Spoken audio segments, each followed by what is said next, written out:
Welcome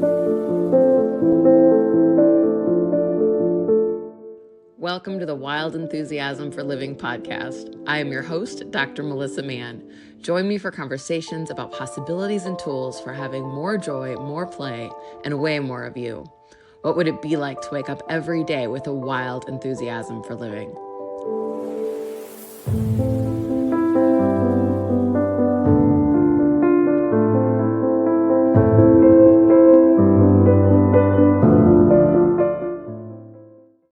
Hello and welcome to the Wild Enthusiasm for Living podcast. I'm your host, Dr. Melissa Mann, and today we will be talking about when we try so hard to function from kindness and function from a loving space, and we forget that that includes having kindness and love towards ourselves. So if you know somebody in your life that this would contribute to, that you know this is what they need to hear today, please share this episode with them. So I've been in a season of learning in a million different ways lately. I've been taking lots of trainings and classes and all sorts of things. I just started yoga teacher training last week, and that's been wonderful. And I'm leaving tomorrow to go to Virginia to take a matrix re-imprinting class. So more on that when I get back. But it is inner child work with EFT tapping in short, but I will explain in much greater detail in coming episodes. And what I've looked at in all of the training and all of the learning that I've been doing lately is often when we're asking to learn, when we're asking to grow, things show up in our life in 100 different ways that we did not expect. So while I've acknowledged that I'm in a season of learning and a season of growth and expansion, I've had personal things show up that have also required learning. And it's something that I think I've mentioned probably a few times in recent podcasts of I've really been asking to be shown my blind spots. And I've been asking to be shown what I need to improve on, how I need to grow, where I have become stagnant or not move where I want to move in the direction of greater.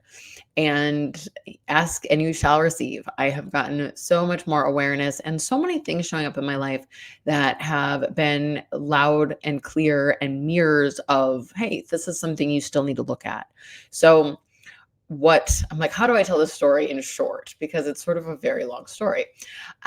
One of my asks for a long time has been to expand my deck on my back porch.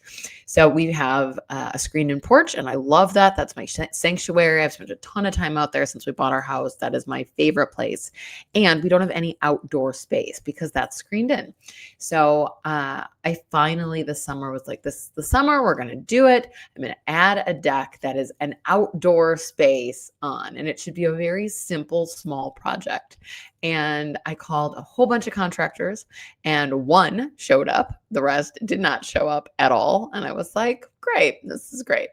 So in that, the one seemed great. Everything about him was on point. He was on time. Everything felt light and good about it. And we went forward with it. And that's sort of when it went downhill.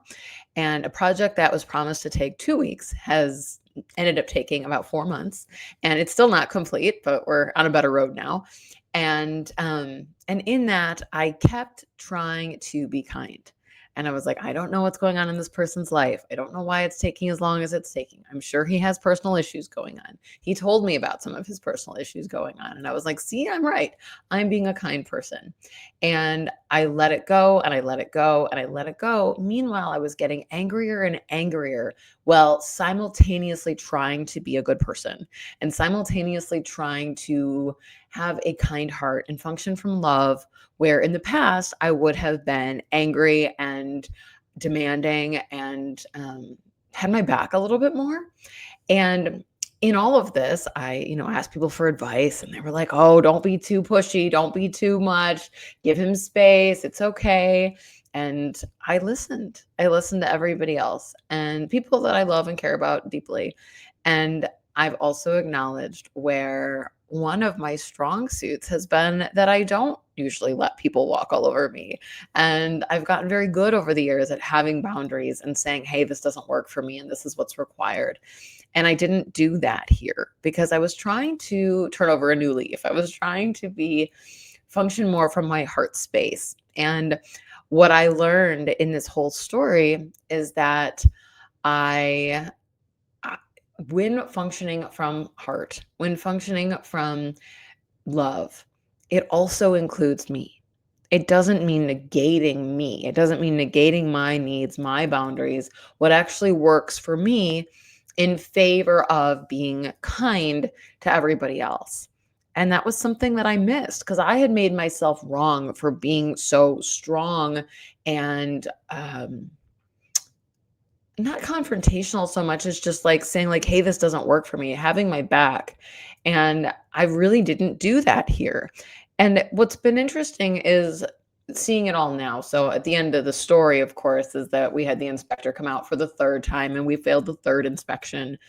And the inspector in the city finally said, you need to hire a different contractor. This contractor is never going to get this done correctly. Like he's kind of had all his shots.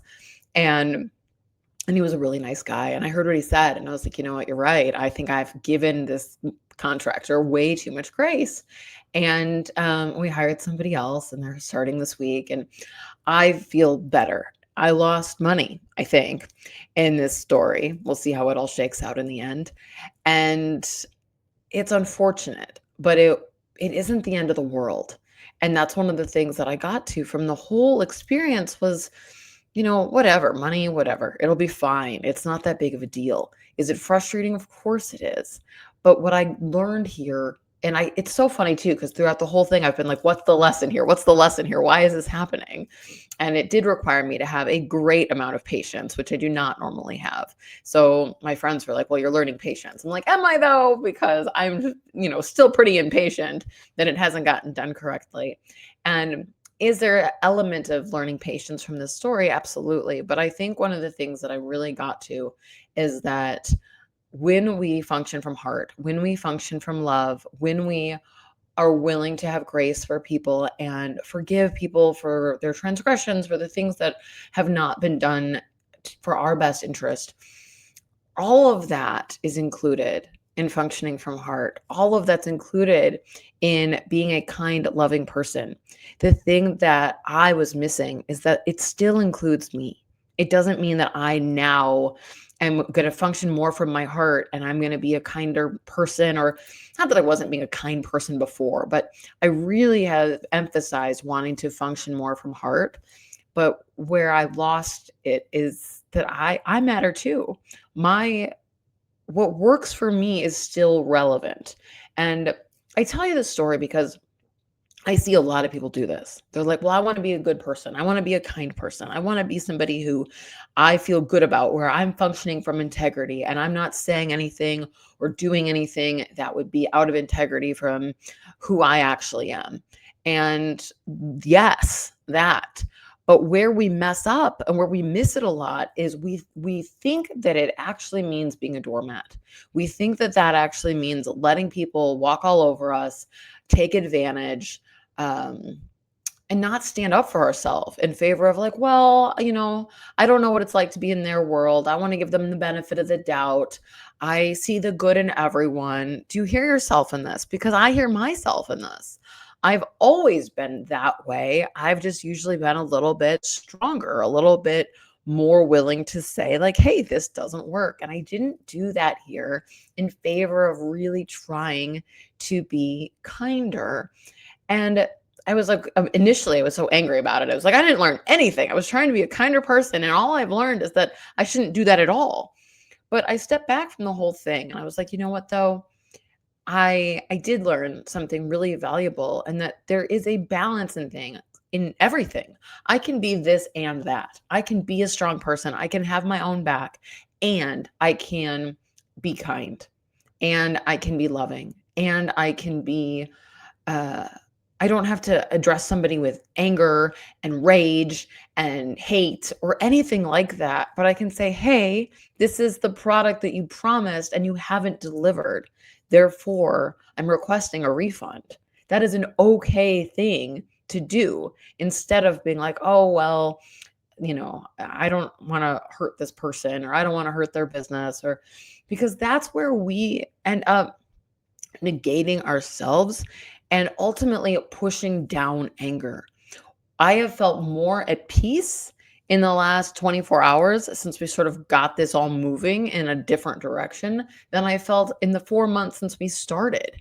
Because I realized that in my attempt at not pushing too hard, not trying to be too much or be angry, I was just pushing down this anger and resentment that I was just sort of living in me. And that doesn't work for me at all. I know what that creates in the body and the energy field, in my whole world, in my life, in my vibration. And yet I was trying so hard to do something that I thought was the right thing to do. So I ask you, in your world, are there places where you're trying so hard to be kind, or you're trying so hard to have allowance for people, or you're trying to give people grace, where what you're actually doing is pushing your own needs aside, pushing your own need for boundaries, pushing uh, your need to be kind to you aside, because you're like, well, everybody else is more important than me. We start to energetically leave ourselves out. One of the things I say to clients all the time is, are you willing to include you in your life?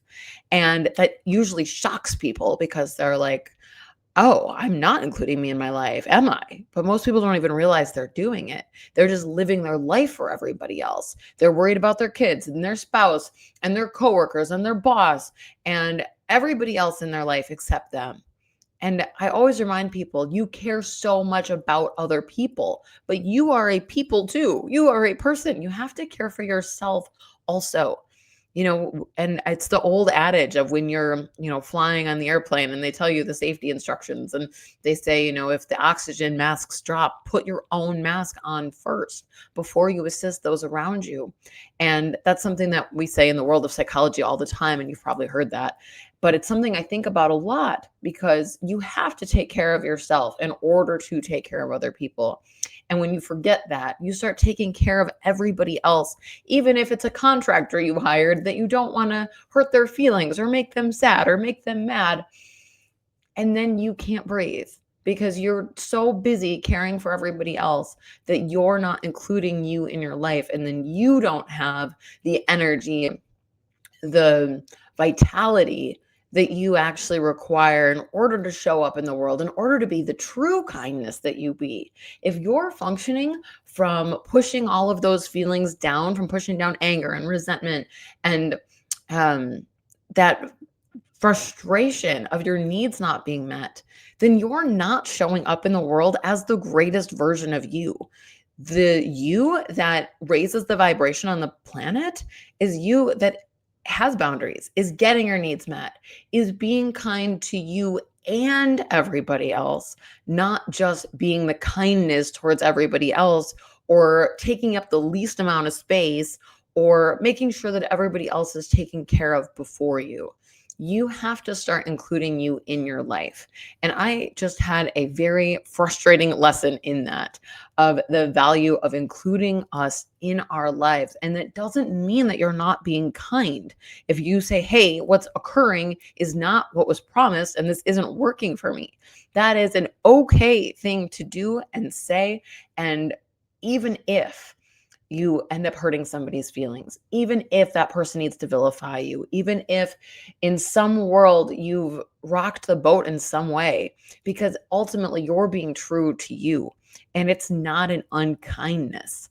Ultimately, there are going to be people in your life that need those lessons on the other side. They need to learn. They need somebody to say to them, hey, this behavior does not work in business, so that that business owner can learn, like, hey, if you're going to have a successful business, you can't continue with this behavior. If you're going to have a successful relationship, this behavior, this thing that you're doing isn't actually a contribution and it doesn't work.